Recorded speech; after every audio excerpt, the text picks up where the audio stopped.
Hello everyone and welcome back to a brand new video where today we return with the jewel in the Formula 1 crown. Yes, we're here today ready for the Monaco Grand Prix. Of course, if you missed out on the video that went live last weekend actually from Barcelona, I would highly recommend going back and checking it out. McLaren, they have absolutely got the pace in this series, but certainly are lacking consistency at the moment, and that's meant that our championship leader is Eddie Irvine there. An 8-point lead over Michael Schumacher, a 9-point lead over David Coulthard, while Mika Hakkinen has still only finished 2 races this year, both of which he won.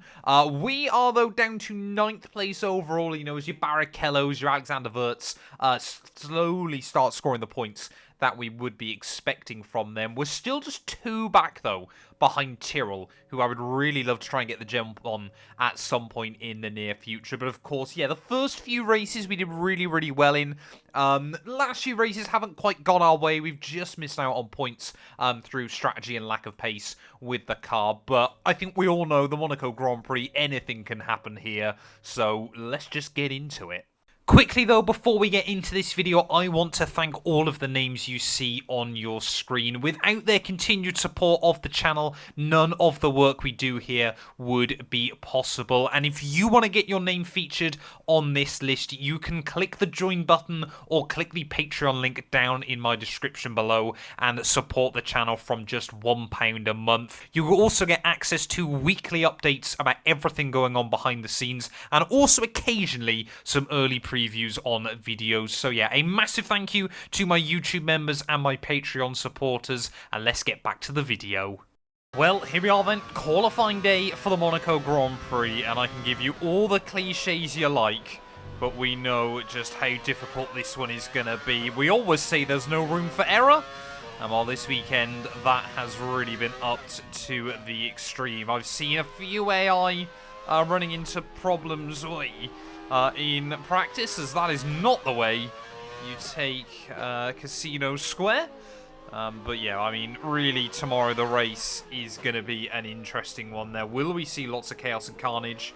Will the AI be able to somewhat keep it clean and tidy? Only time will tell. But if there was an opportunity for us to try and deliver a good result, hopefully this venue is going to be the one. Of course, qualifying super important here.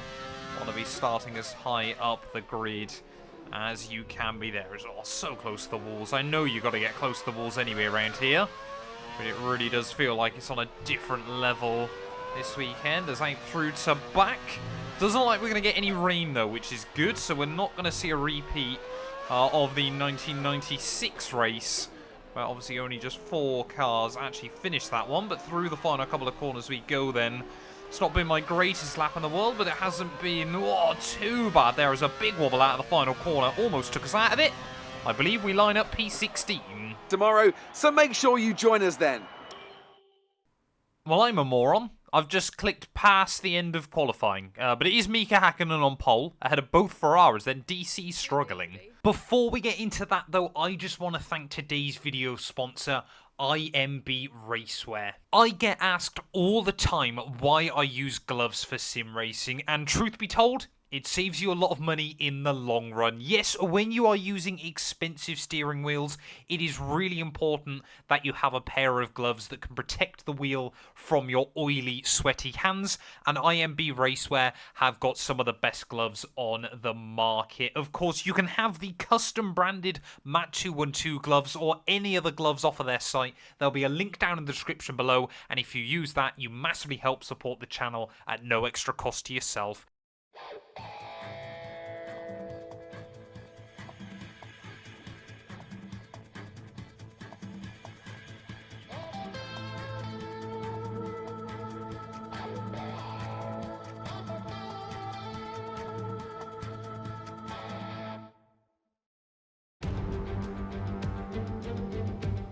Nelson Piquet once said that driving the Circuit de Monaco was like riding a bicycle around your living room, and it's not hard to see what he means by that. There's no more prestigious a Grand Prix victory than Monaco, but also none so challenging. The astonishing Circuit de Monaco is, for all intents and purposes, virtually unchanged since its inaugural race back in 1929. The faster cars of today, though, ensure the 19 corners past the casino and along the seafront remain as thrilling as ever. A 2.1-mile lap here takes us around an entire country, yet never more than inches from the race-ending barriers.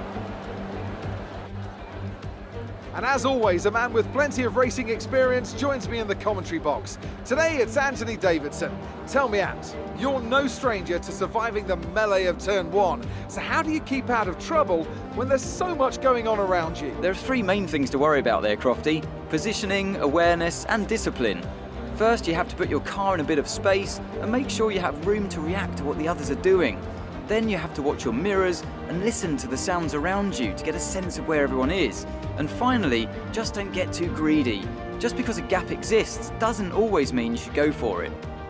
Well, here we are then, trackside for the Monaco Grand Prix. The one they all want to win, and maybe today could be our day. We know just how good the tyre wear is on this game, so I'm going to try and go aggressive on the strategy here and see if we can work our way through. You know, maybe if we can extend this first stint, or we get an early safety car, then we could be in a good position to go right the way to the end of the afternoon then. But 39 laps ahead of us here from Monte Carlo. The streets are live with the sound of V10s. It's 5 red lights. It's not a long hold at all there. It's lights out and away we go. Try to avoid getting too much wheel spin as Jos Verstappen will immediately say thank you very much there, but really, really careful in towards that first turn. Side by side, I believe that's with Ricardo Rossi.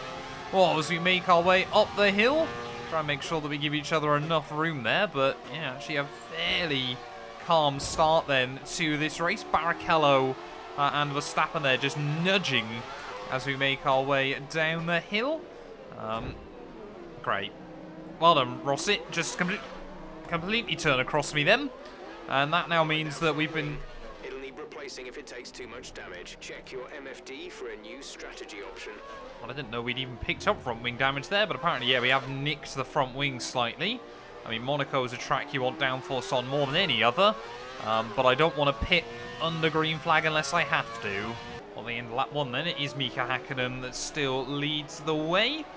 Yeah, only finishing 2 of the first 6 races this season. It really has been a trial by fire for our Flying Finn. Never thought I'd say that Ferrari are the team with reliability and consistency, but there we are.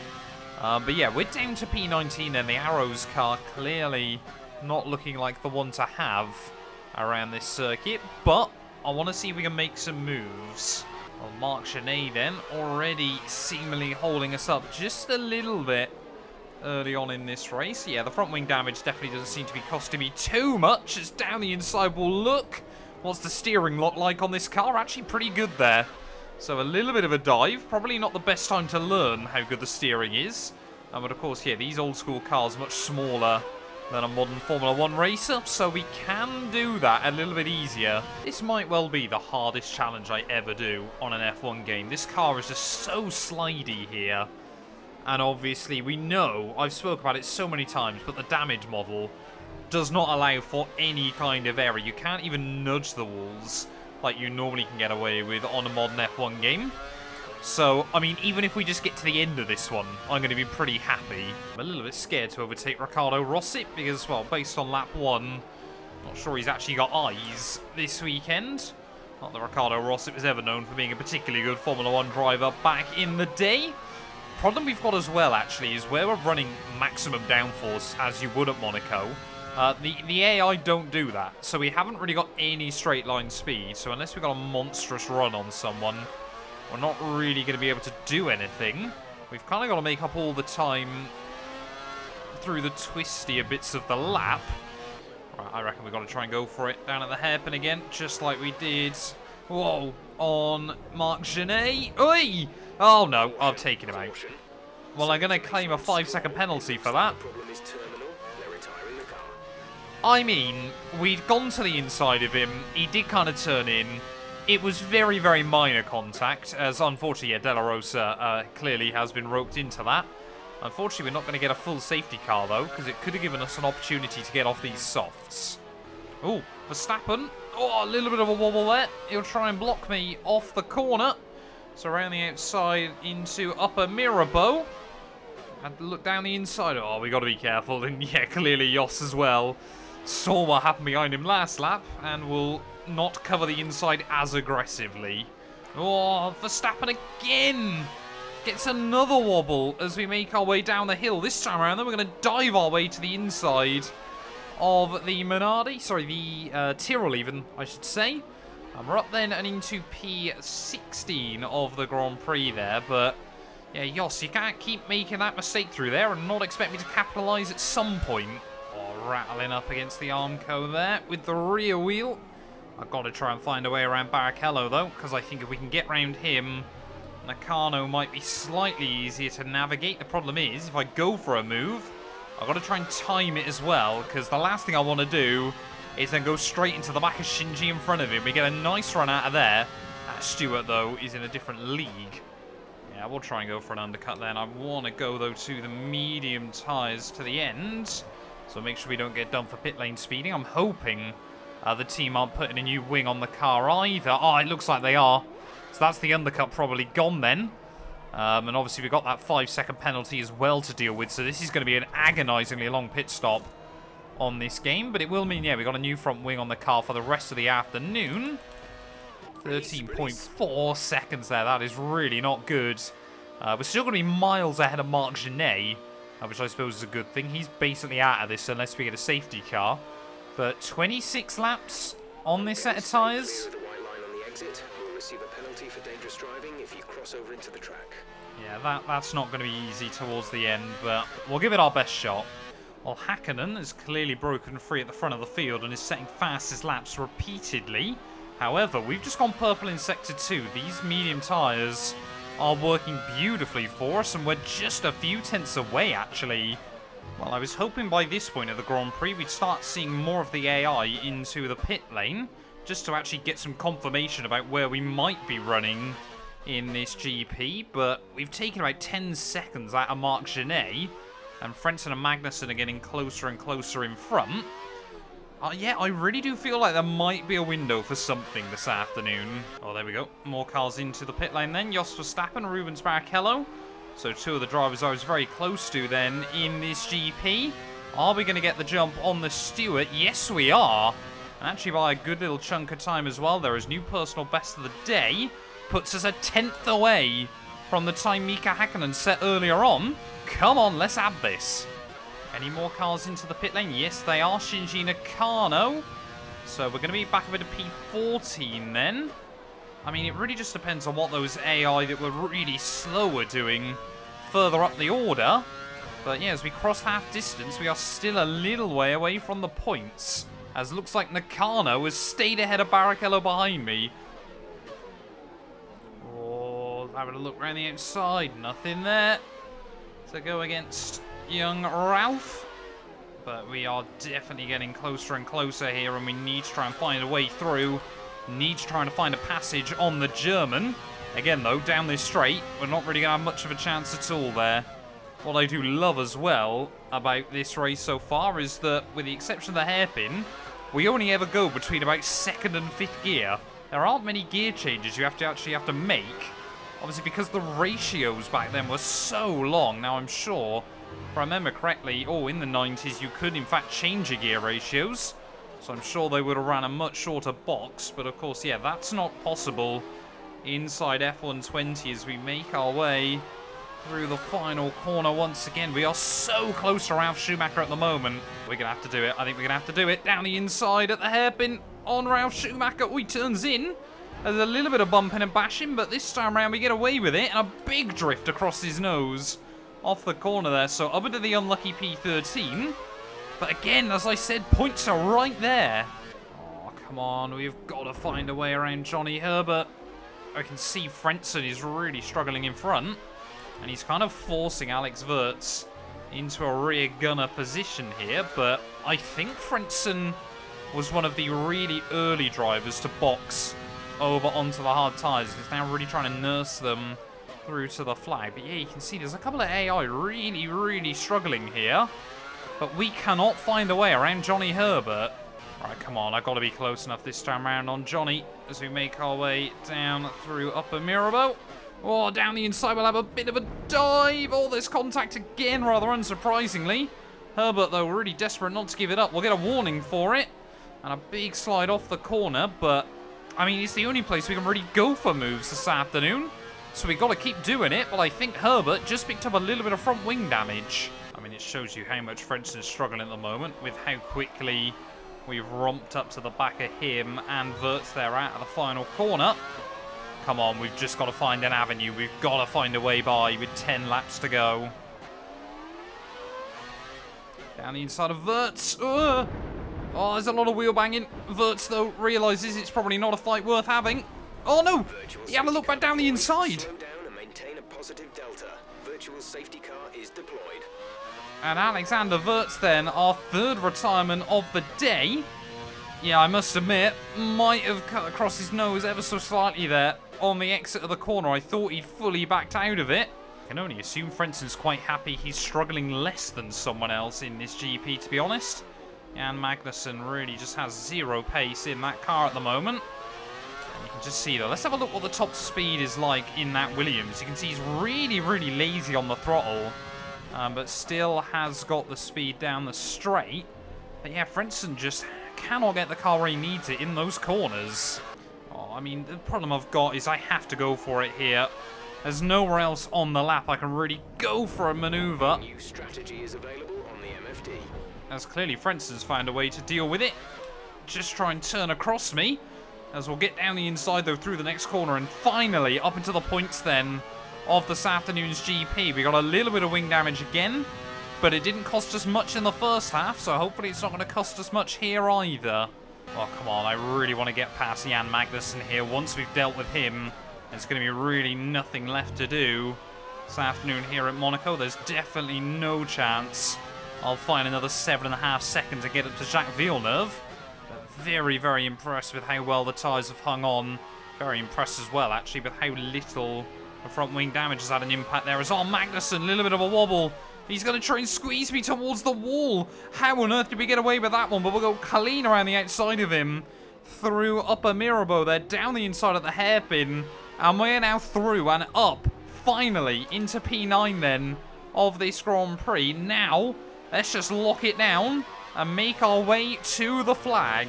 Well, rounding the final corners then to kickstart the final lap of the Monaco Grand Prix. This one, as always, has been an absolute assault on the mind there. It has been such a tough afternoon, but it looks like we just might keep it clean and tidy and see ourselves through to the checkered flag there. And I cannot believe I'm saying this again, but Shinji Nakano just outside the points once more here. Heartbreak, I'm sure, again for the Minardi driver. When will he break his curse there? But I believe it's going to be Hakkinen that takes home the victory today. There we go. Mika Hakkinen back on top once again for McLaren there. Eddie Irvine practically pushing him along, though, to the finish there. Will claim fastest lap and thus keep hold of his championship lead. But, I mean, Hakkinen, we know he's not afraid of winning this series, but he just cannot seem to get to the flag otherwise, which is really not a good look for the Flying Finn there. But, yeah,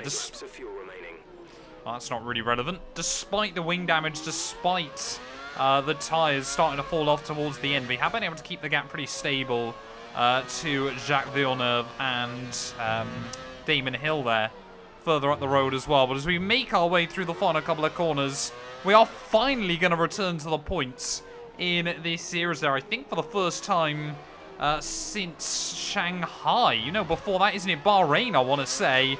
Out of the final corner, it is P9 here at the Monaco Grand Prix. So Mercedes have won it, and what a great race it was.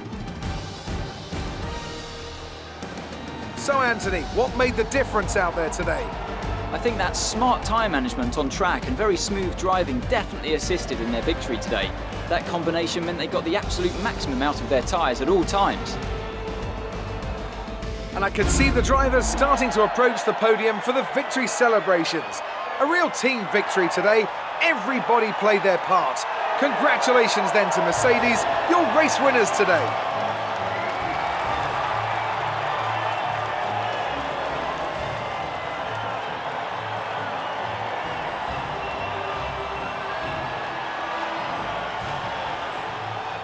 Well, there we are then. Mika Hakkinen finally back on top, and another 25 points to the McLaren man's tally there, but only 1.2 seconds clear of Eddie Irvine come the flag there. Ferrari really do seem to have taken a leap forward there, and David Coulthard nowhere to be seen in a pretty quiet P4 there. But I mean, behind them, one Sauber, one Benetton, one Jordan, one Williams, one Arrows, and a Stewart, all able to score points as well this afternoon. It really was a very mixed up race when all is said and done there. Wirtz, Rossit, De La Rosa are the only three not to make it to the checkered flag. So that means championship-wise, Eddie Irvine there still with a 11-point lead now over Michael Schumacher. Hakkinen back still in a comfortable P4, and we re-jump Wirtz and Barrichello there into 7th place. Jean Alesi as well making good progress there. 4 drivers covered by just 2 points at this early stage of the season. Constructors-wise, though,